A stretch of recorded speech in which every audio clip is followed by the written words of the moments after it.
영수가, 너 지금 나를 돈으로 사겠다는 거냐? 순애의 손에서 숟가락이 떨어져 바닥에 딸랑 소리를 냈습니다. 어머님 표현이 그렇네요. 이건 상호 이익이 되는 거예요. 영숙은 태연하게 미소를 지으며 계약서를 내밀었습니다. 순애는 자신이 낳고 기른 며느리의 차가운 얼굴을 믿을 수 없었어요. 이제 사연이 시작됩니다. 혹시 구독과 좋아요를 아직 누르지 않으셨다면 꼭 눌러주시기 바랍니다. 이 사연 드라마를 운영하는 큰 힘이 됩니다. 감사합니다.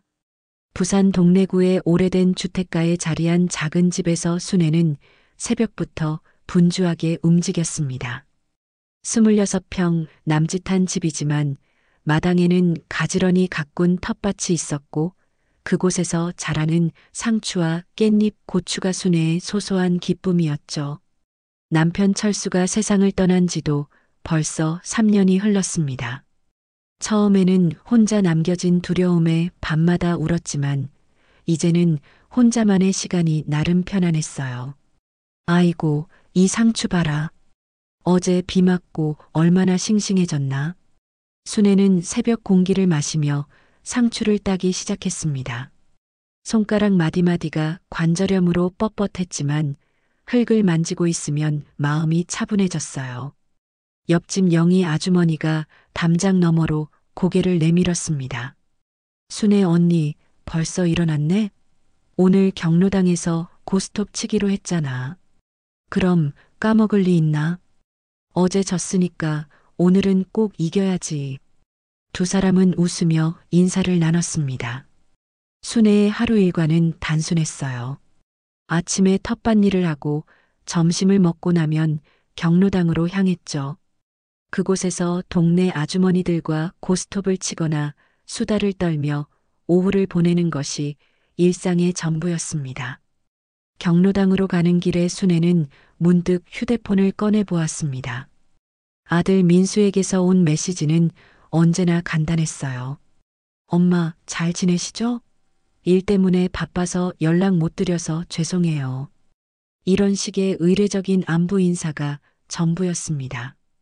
민수는 대학 졸업 후 일본 도쿄의 한 회사에 취직해서 벌써 5년째 그곳에서 살고 있었어요. 자식놈이 그렇게 바쁘나. 순애는 속으로 중얼거렸지만 아들이 열심히 살아가고 있다는 것에 안위했습니다.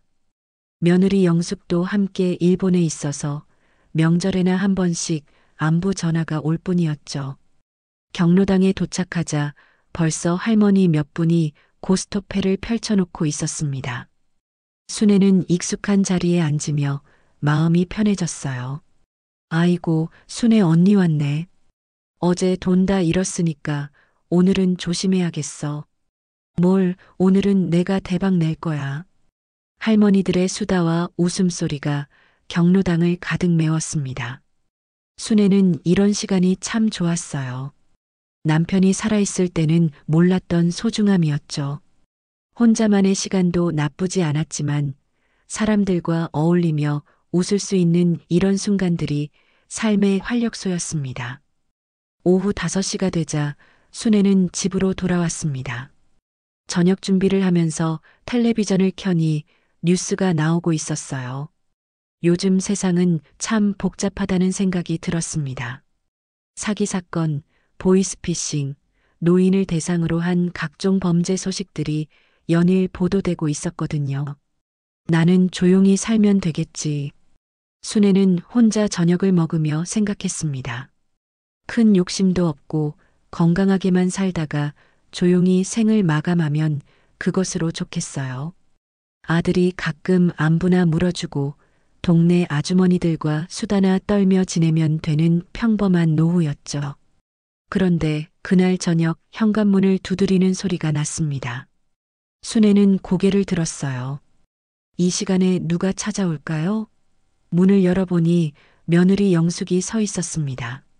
손에는 큰 가방을 들고 있었고 얼굴에는 평소보다 진지한 표정이 배어 있었어요. 어머니, 안녕하세요. 아이고, 영수가. 갑자기 웬일이냐? 민수는? 민수는 회사에 있어요. 어머니와 중요한 얘기가 있어서 혼자 왔어요. 순애는 영숙을 집 안으로 들였습니다. 뭔가 평소와는 다른 분위기였어요.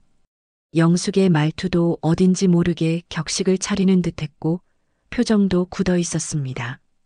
순애는 불안한 마음이 들기 시작했어요. 그래, 뭔 얘기인데? 먼저 앉으세요, 어머니. 영숙은 순애를 거실 소파에 앉혔습니다. 그리고 자신도 맞은편에 앉으며 가방에서 무언가를 꺼냈어요. 두툼한 서류 봉투였습니다. 순애는 그 봉투를 보며 가슴이 덜컥 내려앉는 느낌이었어요. 좋은 일로 이런 정식 서류를 가져오는 경우는 드물었거든요. 어머니, 이제 혼자 사시기 힘드시죠? 나이도 많으시고.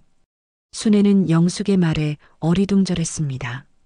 힘들다고 느껴본 적이 없었는데 갑자기 무슨 소리인지 이해가 되지 않았어요. 아니야, 영숙아. 나는 아직 혼자서도 잘 지내고 있어. 순애는 당황스러운 마음을 억누르며 대답했습니다. 하지만 영숙의 표정은 여전히 진지했어요. 마치 이미 결정된 일을 통보하러 온 듯한 느낌이었습니다. 어머니, 솔직히 말씀드릴게요. 요즘 혼자 사는 노인분들 사고 많이 나잖아요. 넘어져서 며칠씩 발견 못 되는 경우도 있고 치매 걸려서 길 잃는 일도 부지기수예요. 영숙은 봉투에서 서류를 꺼내며 말을 이어갔습니다. 그래서 민수랑 상의해서 결정했어요. 앞으로 어머니를 제가 모시겠어요. 순애는 안도의 한숨을 쉬었습니다. 처음에는 무슨 나쁜 소식인가 싶어서 가슴이 철렁했는데 며느리가 자신을 모시겠다는 말에 마음이 놓였어요. 그래, 고맙다, 영숙아. 그런데 너희 일본에서 일하고 있는데 어떻게? 아니에요, 어머니. 제가 한국으로 돌아와서 어머니를 모실 거예요. 영숙은 서류를 펼치며 설명하기 시작했습니다. 다만 조건이 있어요. 이걸 보세요. 순애는 서류를 받아들고 글씨를 읽어보려 했지만 나이가 들면서 시력이 나빠져 잘 보이지 않았어요. 영숙이 대신 설명했습니다. 이건 돌봄 계약서예요. 어머니를 제가 책임지고 모시는 대신에 이 집과 어머니 명의의 재산들을 제 이름으로 이전해 주셔야 해요. 순애는 귀를 의심했습니다.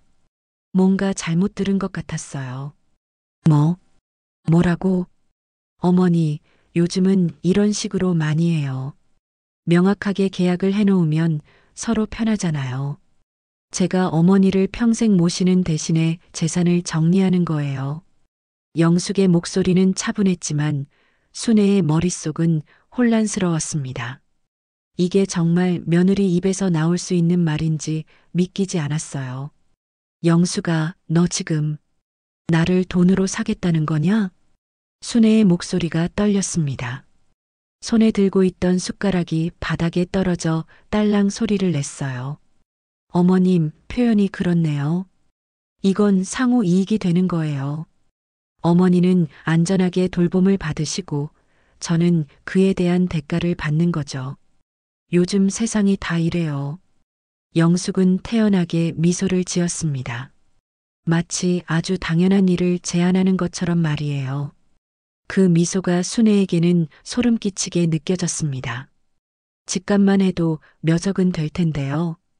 그리고 어머니 적금, 보험금까지 합치면 적지 않은 돈이잖아요.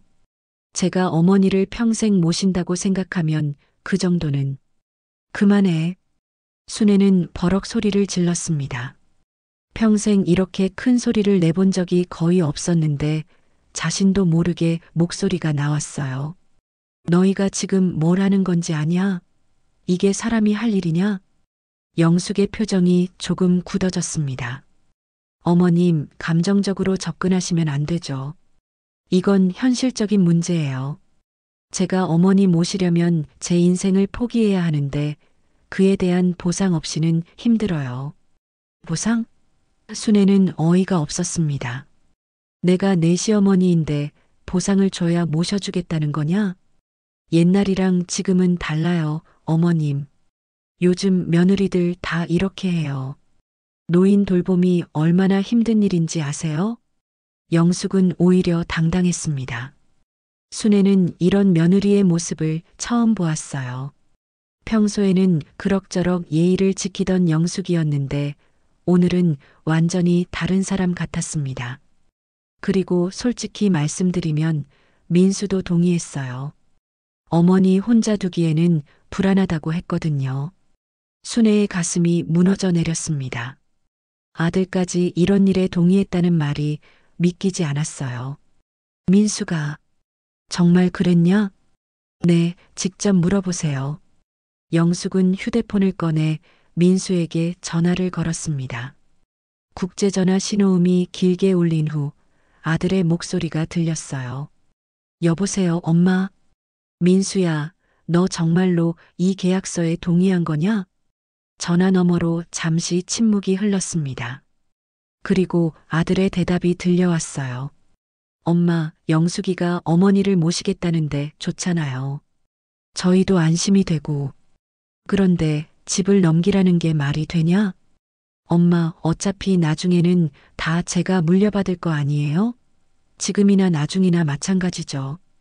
영숙이 말 잘 들어요. 순애는 아들의 말을 듣고 있을 수가 없었습니다.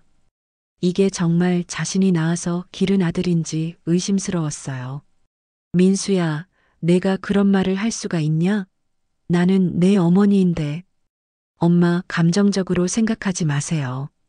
실용적으로 접근해야죠. 저희도 일본에서 살기 바쁘고 어머니 걱정하느라 스트레스 받기 싫어요. 전화를 끊은 후 순애는 한동안 말을 할 수가 없었습니다. 영숙은 여전히 태연한 표정으로 서류를 정리하고 있었어요. 어머님, 이제 이해하셨죠? 이게 모두를 위한 최선의 방법이에요. 그날 밤 순애는 잠을 이룰 수가 없었습니다. 혼자 중얼거렸어요. 내 인생을 계약서 한 장으로 내줄 수는 없지. 새벽 5시 순애는 한숨도 잘 수가 없어서 부엌으로 나왔습니다. 어젯밤 영숙이 던진 폭탄 같은 말들이 머릿속에서 맴돌았어요. 손이 떨려서 물 한 잔 제대로 따르기도 어려웠습니다. 이게 꿈이었으면 좋겠는데. 순애는 혼잣말을 중얼거리며 창밖을 바라보았습니다. 아직 어둠이 가시지 않은 새벽이었지만 잠을 잘 수도 없었어요. 마음이 답답해서 견딜 수가 없었습니다. 영숙은 객실에서 자고 있었습니다. 어젯밤 계약서 얘기를 마치고 나서는 어머님, 천천히 생각해 보세요. 급하지 않으니까라고 말했지만 그 말투에서는 이미 결정된 일이라는 느낌이 강했어요. 순애는 다시 한번 아들에게 전화를 걸어보기로 했습니다. 어젯밤 통화에서는 너무 당황해서 제대로 말도 못했거든요. 이번에는 차근차근 아들을 설득해 보려고 했어요. 전화를 걸자 몇 번의 신호음 후에 민수의 목소리가 들렸습니다. 하지만 목소리부터가 귀찮다는 듯 했어요. 엄마, 이 시간에 왜 전화해요? 여기는 새벽인데. 민수야, 미안하다. 그런데 정말 중요한 얘기가 있어서. 엄마, 어젯밤에 다 얘기했잖아요. 영숙이 말 들으세요. 제가 지금 회사 일로 너무 바빠서 이런 일까지 신경 쓸 여유가 없어요. 순애는 아들의 차가운 말투에 가슴이 무너졌습니다. 언제부터 아들이 이렇게 변했을까요? 민수야, 내가 내 어머니인데 이런 식으로 대하는 게 맞냐? 집을 넘기라는 게 말이 되냐? 엄마, 현실적으로 생각해 보세요. 어머니가 혼자 사시면서 무슨 일이라도 생기면 어떡해요? 저희가 일본에 있는데 달려갈 수도 없고 영숙이가 모시겠다는데 감사해야죠. 하지만 집까지 넘기라는 건 엄마, 어차피 제가 물려받을 거 아니에요? 지금이나 나중이나 마찬가지예요. 그리고 솔직히 말씀드리면 저희도 어머니 때문에 스트레스 받고 싶지 않거든요. 순애는 아들의 말에 충격을 받았습니다. 스트레스? 자신이 아들에게 스트레스를 주고 있다는 말인가요?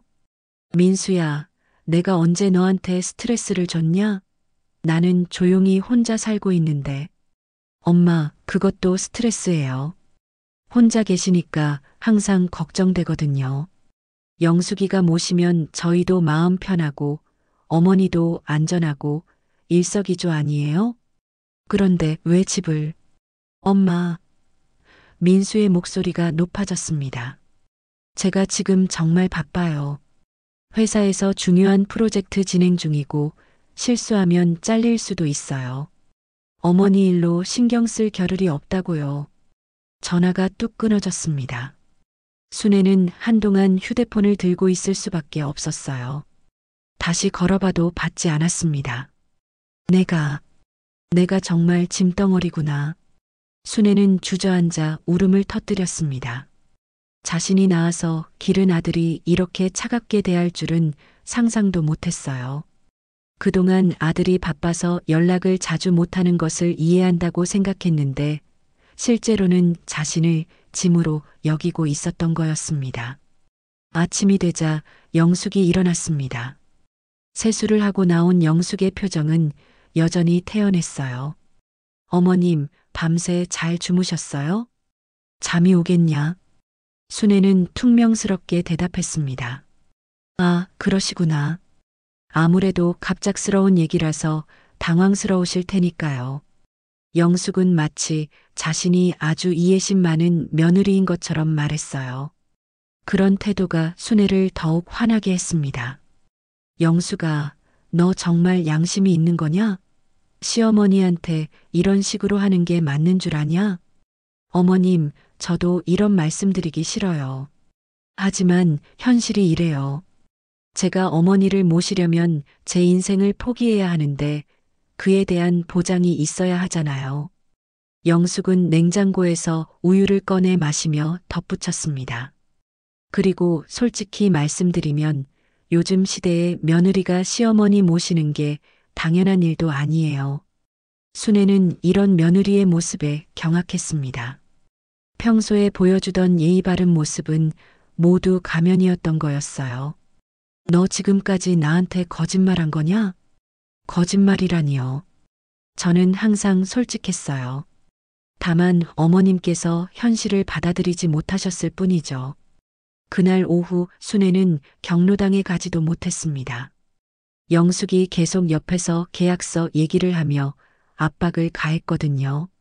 어머님, 이 동네 부동산 시세 알아보니까 집값이 꽤 올랐더라고요. 몇 억은 될 것 같던데요. 그래서 그 정도면 저희가 어머니를 평생 모시기에 적당한 금액이죠. 물론 어머니 적금이랑 보험금도 있고요.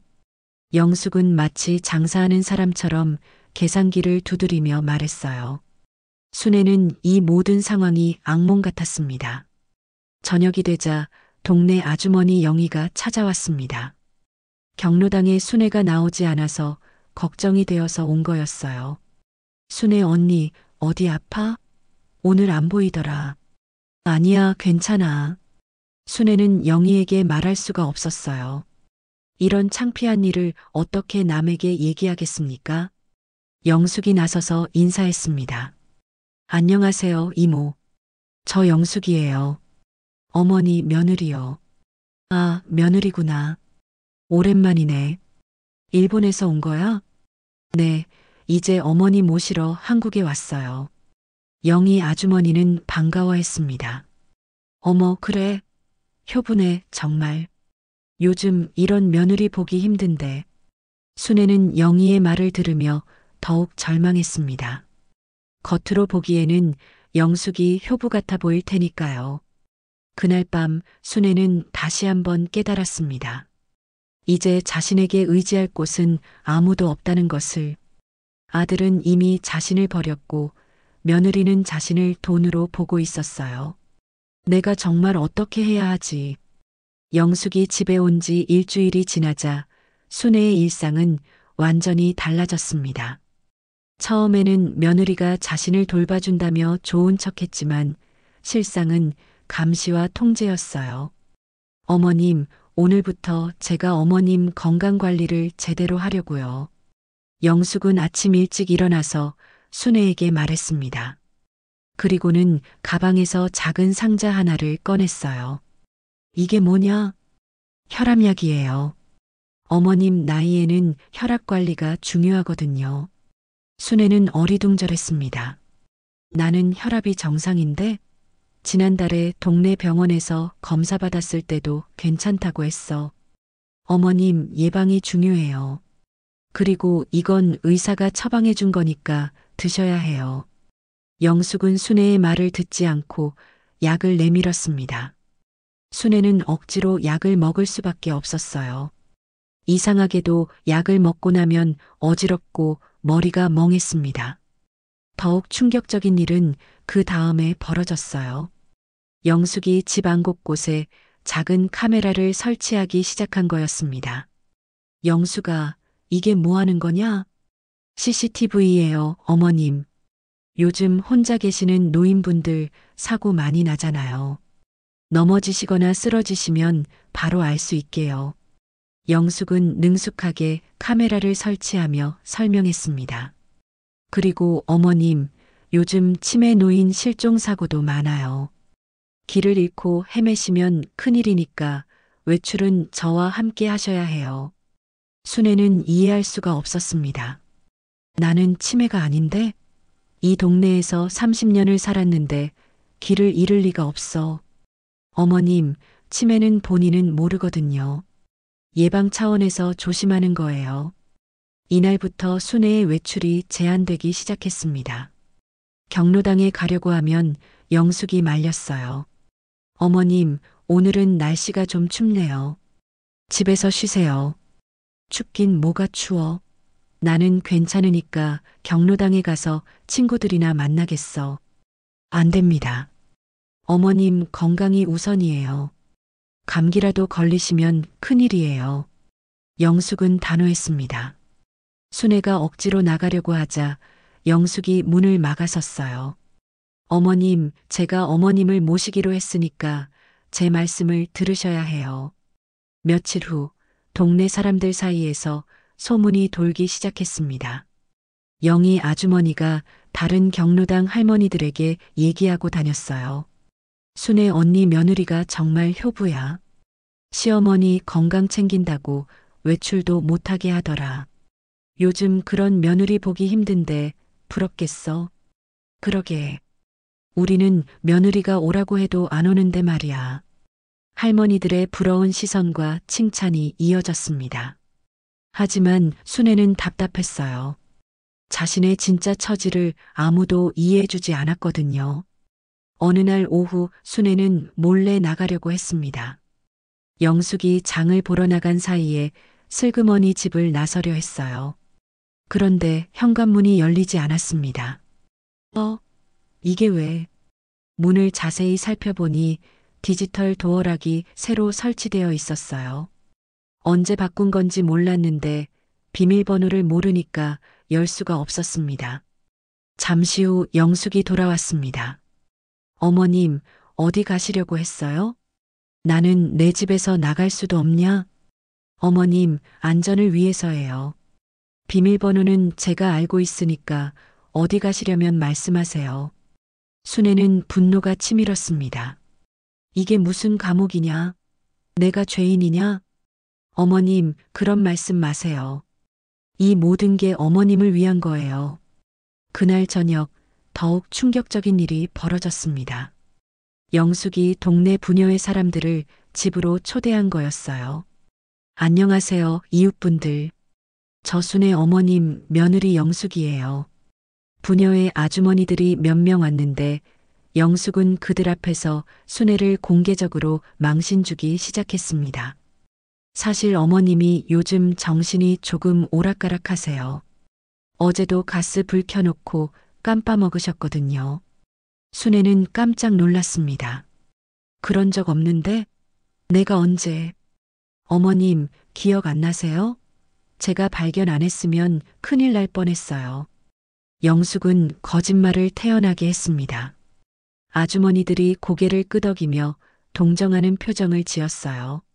아이고, 나이 들면 그럴 수 있지. 며느리가 있어서 다행이네. 그러게. 혼자 계셨으면 어떻게 될 뻔했어. 영숙은 계속해서 거짓말을 늘어놓았습니다. 그리고 길도 잘 잃어버리세요. 어제도 화장실 가다가 길을 헤맸거든요. 그런 적 없어. 순애는 발끈했습니다. 하지만 영숙이 먼저 말했습니다. 어머님, 또 기억 안 나시네요. 이렇게 건망증이 심해지셨어요. 아주머니들은 순애를 불쌍한 눈으로 바라보았습니다. 그리고 영숙에게는 칭찬을 아끼지 않았어요. 정말 효부다, 효부. 요즘 이런 며느리 어디 있어? 맞아. 치매 걸린 시어머니 모시기가 얼마나 힘든데. 순애는 치매 환자로 낙인 찍혀버렸습니다. 자신이 아무리 정상이라고 말해도 아무도 믿지 않았어요. 오히려 영숙의 말을 더 믿었습니다. 그날 밤 영숙은 순애에게 말했습니다. 어머님, 이제 은행 일도 제가 처리할게요. 어머님 상태가 이러시니까 실수하시면 안 되거든요. 은행 일은 내가 알아서 해. 어머님, 어제 통장 어디 뒀는지도 기억 못 하셨잖아요. 이런 상태로는 위험해요. 영숙은 순애의 통장과 인감도장을 가져갔습니다. 순애는 손 한 번 써보지 못하고 모든 것을 빼앗긴 기분이었어요. 이제 어머님은 편히 쉬시기만 하면 돼요. 모든 걸 제가 알아서 할 테니까요. 그날 밤 순애는 절망에 빠져 울부짖었습니다.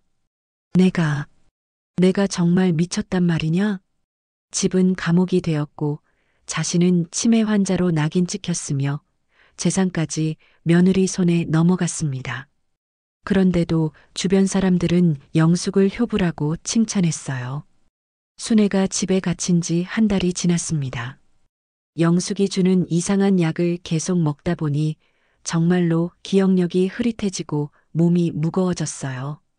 거울을 보니 얼굴도 많이 부었고 예전과는 완전히 다른 모습이었습니다. 어머님, 오늘은 날씨가 좋으니까 잠깐 산책할까요? 영숙이 며칠 만에 외출을 허락했습니다. 하지만 단서가 있었어요. 다만 제가 함께 가야 해요. 혼자서는 안 되고요. 순애는 답답한 마음이었지만 그래도 밖에 나갈 수 있다는 것에 안도했습니다. 한 달 동안 집에만 갇혀 있다 보니 햇빛이 그리웠거든요. 동네 슈퍼 앞에서 영희 아주머니와 마주쳤습니다. 영희는 순애를 보더니 깜짝 놀랐어요. 어머, 순애 언니. 많이 수척해졌네. 어디 아파? 순애는 영희를 보자 눈물이 났습니다. 한 달 만에 만나는 친구였어요. 하지만 영숙이 먼저 나서서 말했습니다. 안녕하세요, 이모. 어머님이 요즘 컨디션이 많이 안 좋으세요. 약 부작용으로 얼굴이 부었거든요. 아이고, 그래. 무슨 약을 그렇게 독하게 써? 혈압약이랑 치매 예방약이요. 의사가 꼭 드시라고 해서요. 영희는 고개를 끄덕였습니다. 그렇구나. 나이 들면 어쩔 수 없지. 그래도 며느리가 잘 챙겨주니까 다행이야. 순애는 영희에게 도움을 요청하고 싶었지만 영숙이 계속 옆에 있어서 말할 기회가 없었어요. 게다가 영숙이 슬쩍 순애의 팔을 꽉 잡았습니다. 경고의 의미였죠. 집으로 돌아오는 길에 영숙이 말했습니다. 어머님, 아까 이모한테 이상한 말 안 하셔서 다행이에요. 어머님 상태를 모르는 사람들한테는 괜한 오해를 살 수 있거든요. 무슨 오해? 어머님이 정신이 온전하다고 생각할 수 있잖아요. 그럼 제가 어머님을 학대한다고 오해받을 수도 있고요. 영숙의 말에는 위협이 담겨 있었습니다. 순애는 더 이상 말할 용기가 나지 않았어요. 그날 오후 더욱 충격적인 일이 벌어졌습니다. 동네 이장과 부녀회장이 집으로 찾아온 거였어요. 안녕하세요, 며느리분. 순애 할머니 상태가 어떤지 궁금해서 왔습니다. 영숙은 반갑게 맞이했습니다. 아, 고맙습니다. 들어오세요. 이장과 부녀회장이 거실에 앉자 영숙은 순애에게 차를 가져오라고 시켰어요. 하지만 순애가 차를 가져오는 도중에 손이 떨려서 찻잔을 떨어뜨렸습니다. 그동안 먹은 이상한 약 때문에 손에 힘이 없었거든요. 아이고, 찻잔이 바닥에 깨지며 큰 소리가 났습니다. 영숙이 놀란 척하며 달려왔어요. 어머님, 괜찮으세요? 또 이러시네. 영숙은 이장과 부녀회장을 향해 말했습니다. 요즘 이런 일이 자주 있어요. 손에 힘이 없어지시고 물건도 자주 떨어뜨리시고. 아이고, 그래. 많이 안 좋아지신 거구나. 이장이 걱정스러운 표정을 지었습니다. 순애는 억울했어요. 예전에는 이런 적이 없었는데 영숙이 주는 약을 먹고 난 후부터 이상해진 거였거든요. 아니야, 내가 원래 이런 게 아니었는데. 순애가 변명하려 하자 영숙이 끼어들었습니다. 어머님, 또 그러시네요. 기억 안 나시죠? 원래 손이 많이 떨리셨어요.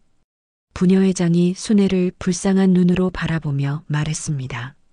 할머니, 나이 들면 어쩔 수 없어요. 며느리가 잘 돌봐주니까 다행이에요. 그때 영숙이 더욱 충격적인 말을 했습니다. 사실 어머님이 요즘 헛소리도 많이 하세요. 어제도 나를 감옥에 가둔다고 하시더라고요. 그게 헛소리가 아니야. 순애가 소리쳤습니다. 정말로 나를 가둔다고. 하지만 이장과 부녀회장은 순애를 믿지 않았어요. 오히려 영숙을 더 신뢰했습니다. 아이고, 정말 치매가 심해지셨구나. 며느리분, 고생이 많으시겠어요. 괜찮습니다. 가족이니까요. 영숙은 성자처럼 미소 지었습니다. 순애는 이 모든 상황이 악몽 같았어요. 이장이 말했습니다. 할머니, 며느리분 말씀 잘 들으세요. 이런 좋은 며느리 만나기 힘들어요. 맞아요. 요즘 치매 걸린 시어머니를 이렇게 정성스럽게 돌보는 며느리가 어디 있어요? 순애는 절망했습니다. 아무도 자신의 말을 믿어주지 않았어요. 모든 사람이 영숙 편이었습니다.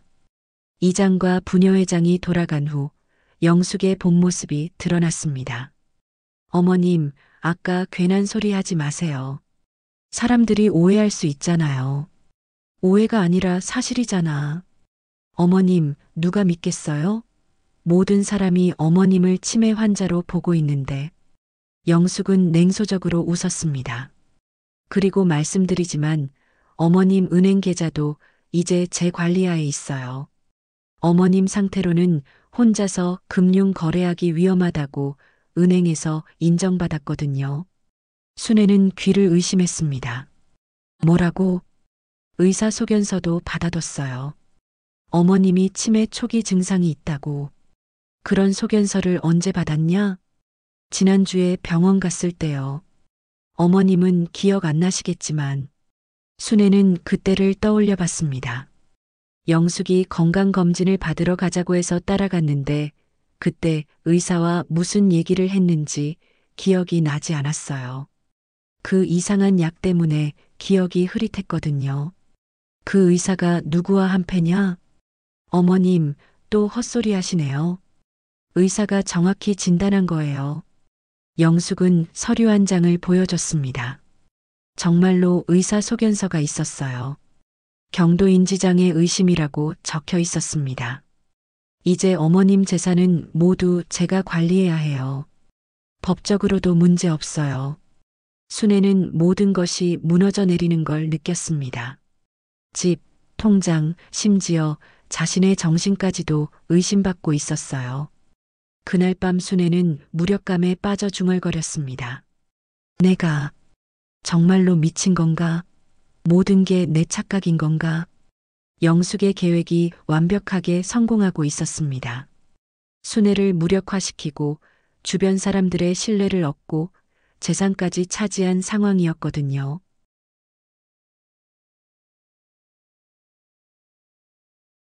순애는 영숙이 주는 약을 먹지 않기 시작했습니다. 몰래 화분 뒤에 숨기거나 화장실에 버리면서 정신을 차리려고 했어요. 며칠이 지나자 머리가 조금씩 맑아지기 시작했습니다. 내가 미친 게 아니야. 영숙이 나한테 이상한 약을 먹인 거야. 순애는 확신했습니다. 약을 끊고 나니 손도 덜 떨리고 기억력도 돌아오고 있었거든요. 어느 날 새벽 순애는 영숙이 깊이 잠든 사이에 조용히 일어났습니다. 영숙의 가방을 뒤져보기로 했어요. 뭔가 증거를 찾아야 했습니다. 가방 속에서 약병을 발견했습니다. 라벨을 자세히 보니 순애의 이름이 적힌 게 아니었어요. 다른 사람 이름이었고 수면제라고 적혀 있었습니다. 이게 뭐야? 순애는 깜짝 놀랐습니다. 영숙이 자신에게 혈압약이라고 속이고 수면제를 먹인 거였어요. 그래서 하루 종일 멍했던 거였습니다. 가방을 더 뒤져보니 또 다른 서류가 나왔습니다. 부동산 매매 계약서였어요. 순애의 집을 영숙 명의로 이전하는 계약서였습니다. 순애의 도장이 찍혀 있었지만 언제 찍었는지 기억이 나지 않았어요. 내가 언제 이런 걸 찍었다고. 그때 영숙이 깨어났습니다. 어머님, 뭐 하세요? 너 나한테 수면제를 먹인 거냐? 영숙의 표정이 순간 굳어졌습니다. 하지만 금세 태어난 얼굴로 돌아왔어요. 어머님, 또 헛소리 하시네요. 그건 제가 잠 안 올 때 먹는 거예요. 거짓말하지 마. 이 약병에 내 이름이 적혀 있어. 순애가 약병을 들이밀자 영숙이 빼앗으려 했습니다. 둘이 실랑이를 벌이던 중 약병이 바닥에 떨어져 깨졌어요. 어머님, 위험해요. 영숙이 큰 소리로 외쳤습니다. 마치 순애가 위험한 짓을 한 것처럼 연기했어요. 그리고 이 계약서는 뭐냐? 내 집을 내 이름으로 바꾼다는 게 뭐냐? 어머님, 그건 나중에 상속세 절약하려고 미리 정리한 거예요. 어머님도 동의하셨잖아요. 언제 내가 동의했냐? 어머님, 기억 안 나시는군요. 어제 제가 설명드릴 때 고개 끄덕이셨어요. 영숙은 뻔뻔했습니다. 순애는 분노가 치밀었어요. 너 이 도둑년아. 내 재산을 훔치려고 나한테 수면제까지 먹인 거지. 순애가 소리를 지르자 영숙이 휴대폰을 꺼냈습니다. 어머님, 진정하세요. 또 이러시면 병원에 가셔야 해요. 나는 안 간다. 그때 현관 초인종이 울렸습니다. 영희 아주머니가 찾아온 거였어요. 아침 일찍 큰 소리가 나서 걱정되어 온 것 같았습니다. 영숙이 문을 열었습니다. 아, 이모. 죄송해요. 어머님이 또 그러세요. 무슨 일이야? 영희가 들어와서 순애를 보더니 놀랐습니다. 순애의 머리는 헝클어져 있었고 얼굴은 울음으로 범벅이 되어 있었거든요. 영희야, 도와줘. 인연이 나한테 수면제를 먹이고 집을 빼앗으려고 해. 순애가 영희에게 매달렸습니다. 하지만 영희는 당황스러운 표정이었어요. 영숙이 나서서 설명했습니다. 이모, 어머님이 요즘 환각을 많이 보세요. 없는 일을 있다고 우기시고. 영희야, 믿어줘. 여기 증거가 있어. 순애가 깨진 약병 조각을 보여주려 했지만 영숙이 먼저 치웠어요. 어머님, 위험하니까 만지지 마세요. 그리고 이모한테 괜한 걱정 끼치지 마세요. 영희는 혼란스러워했습니다. 순애 언니, 진정해. 며느리가 그럴 리 없잖아. 영희야, 나 좀 믿어줘. 인연이 정말로. 어머님. 영숙이 순애를 제지했습니다. 이모 앞에서 그런 말씀하시면 안 돼요. 영희는 순애를 보며 안타까워했습니다. 언니, 치매가 많이 진행된 것 같네. 며느리 말 듣고 병원에 가보는 게 좋겠어. 나는 치매가 아니라고. 하지만 아무도 순애의 말을 믿지 않았습니다. 오히려 영숙에게 동정과 격려를 보냈어요. 며느리야, 고생이 많겠다. 이런 상황에서도 시어머니를 잘 돌보고 있으니 정말 대단해. 영희가 돌아간 후 영숙의 태도가 완전히 달라졌습니다. 어머님, 이제 그만하세요. 아무도 어머님 말 안 믿어요. 너 정말 악마구나. 어머님, 현실을 받아들이세요. 이미 모든 게 정리됐어요. 집도, 통장도, 모든 재산이 제 관리하에 있어요. 영숙은 차갑게 말했습니다. 그리고 의사 진단서도 있으니까 어머님이 뭘 해도 소용없어요. 순애는 절망에 빠졌습니다. 모든 증거를 준비해뒀고 주변 사람들의 신뢰까지 얻은 상황에서 자신 혼자 어떻게 대항할 수 있겠어요? 앞으로는 더 조용히 지내세요. 괜히 소란 피우면 요양원에 보낼 수도 있어요. 영숙의 위협에 순애는 몸서리쳤습니다. 요양원에 갇히면 정말로 끝이었어요. 그날 밤 순애는 침대에 누워서 천장을 바라보며 생각했습니다. 남편 철수가 살아있을 때 자주 하던 말이 떠올랐어요. 순애야, 세상에서 가장 무서운 건 믿었던 사람한테 배신당하는 거야. 그때는 무슨 뜻인지 몰랐는데 이제야 이해가 되었습니다. 순애는 결심했습니다. 더 이상 당하고만 있을 수는 없다고. 어떻게든 영숙의 정체를 밝혀내야겠다고. 철수야, 나 어떻게 해야 할까? 남편에게 묻는 혼잣말이었지만 마음속 어딘가에서 답이 들려오는 것 같았어요. 포기하지 마라. 끝까지 싸워라. 순애의 눈에 다시 의지가 살아났습니다. 비록 모든 것을 잃었지만 아직 포기할 수는 없었어요. 순애는 밤새 잠을 이루지 못했습니다. 하지만 이번에는 절망이 아니라 분노와 결의로 가득 찼어요. 새벽이 되자 조용히 일어나서 오래된 장롱을 열었습니다. 장롱 깊숙한 곳에서 남편 철수의 유품들이 들어있는 상자를 꺼냈어요. 그 안에는 철수가 생전에 쓰던 일기장이 있었습니다. 일기장을 펼쳐보니 남편의 필체가 그대로 남아 있었어요. 마지막 페이지에는 이런 글귀가 적혀 있었습니다. 순애야, 내가 먼저 가더라도 절대 포기하지 마라. 인생은 결국 스스로 지켜내야 한다. 누구도 대신 살아주지 않는다. 순애는 눈물을 흘리며 남편의 글을 읽었습니다. 마치 지금 상황을 예상하고 남긴 메시지 같았어요. 그래, 철수야. 나 더 이상 당하지 않을 거야. 순애는 결심을 굳혔습니다. 영숙을 이기려면 증거가 필요했어요. 그리고 사람들 앞에서 진실을 드러내야 했습니다. 먼저 순애는 영숙이 외출한 틈을 타서 증거를 모으기 시작했습니다. 영숙의 가방에서 찾은 수면제 처방전을 휴대폰으로 사진을 찍었어요. 그리고 자신도 모르게 도장이 찍힌 계약서들도 촬영했습니다. 오후에 영숙이 장을 보러 나간 사이 순애는 몰래 집을 나왔습니다. 디지털 도어락 비밀번호를 영숙이 누르는 것을 몰래 받았거든요. 경로당으로 향했습니다. 한 달 넘게 못 간 곳이었어요. 경로당에는 평소처럼 할머니들이 고스톱을 치고 있었습니다. 어머, 순애 언니, 어디 갔었어? 한 달 넘게 못 봤잖아. 영희야.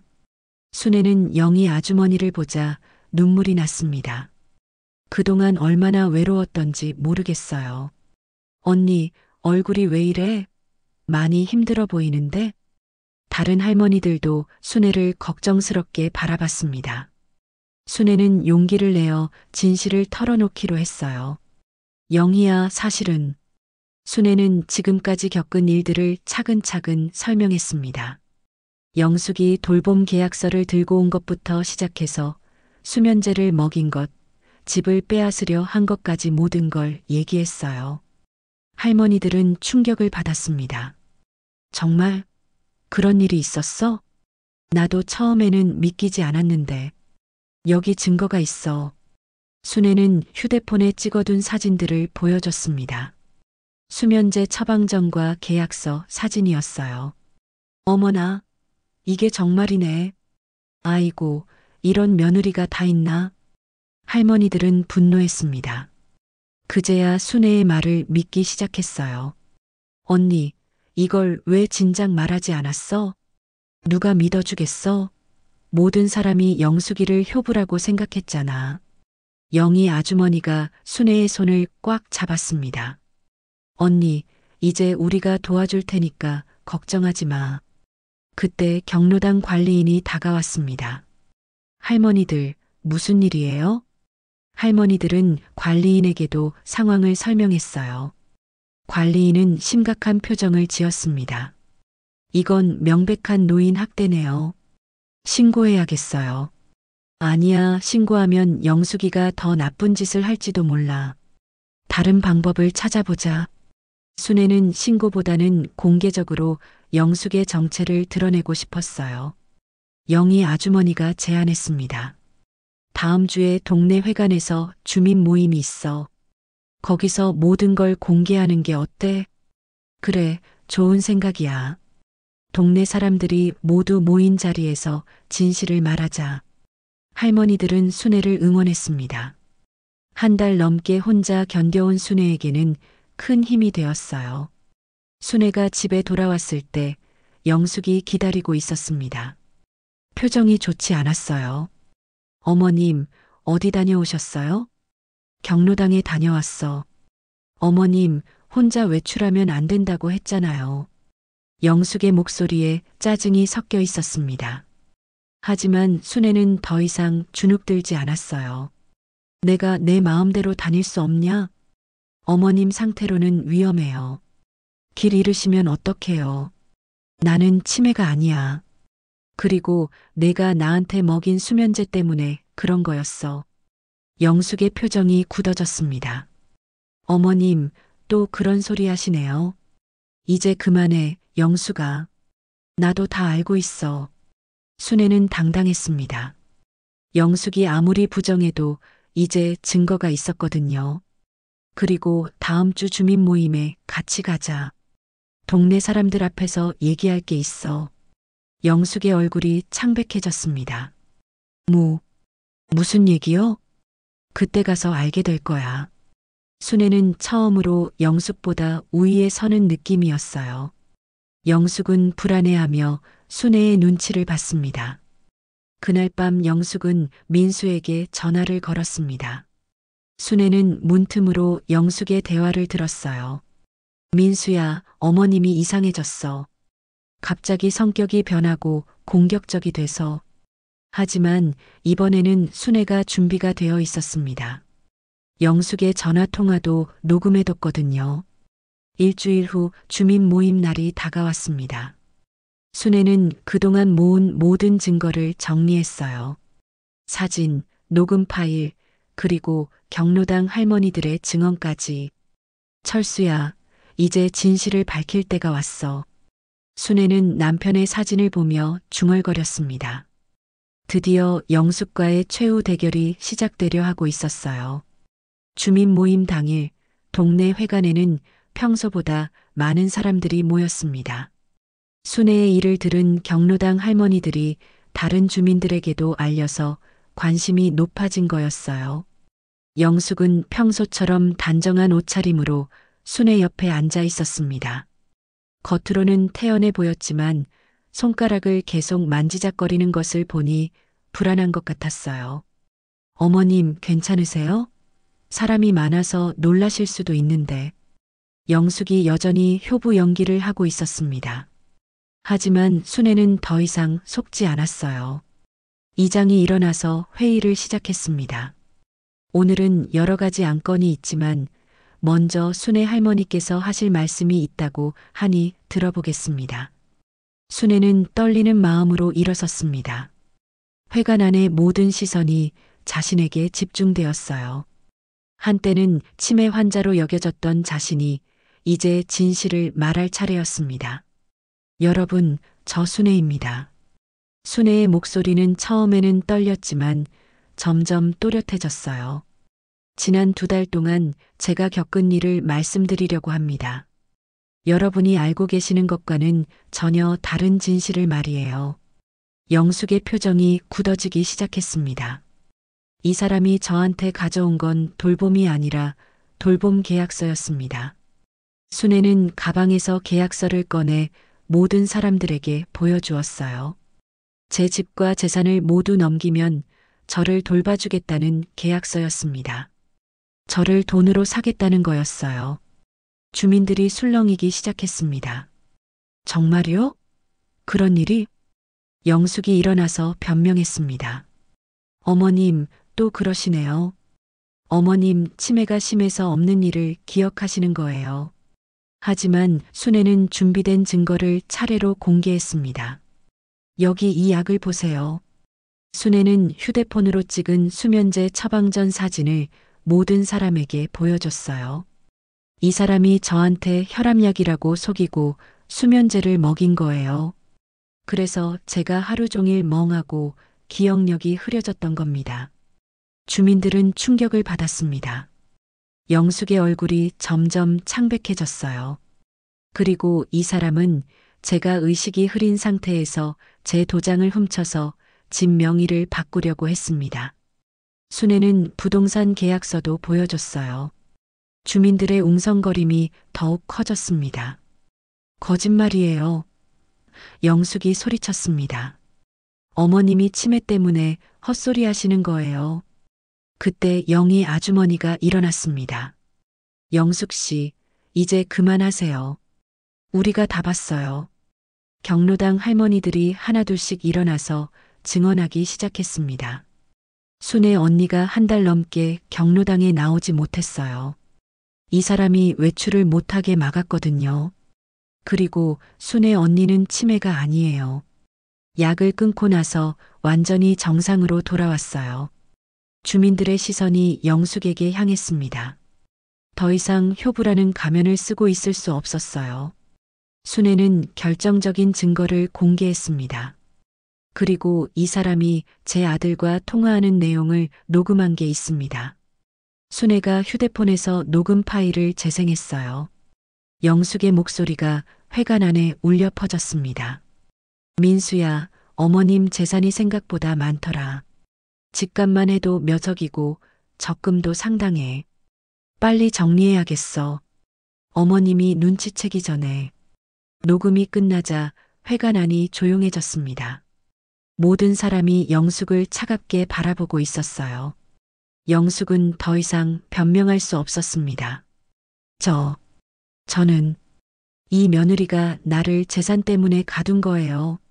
순애는 눈물을 머금고 외쳤습니다. 나를 치매 환자로 만들고 주변 사람들을 속여서 제 재산을 훔치려고 했어요. 주민들은 분노했습니다. 이런 일이 다 있나? 너무 악독하다. 이장이 엄숙하게 말했습니다.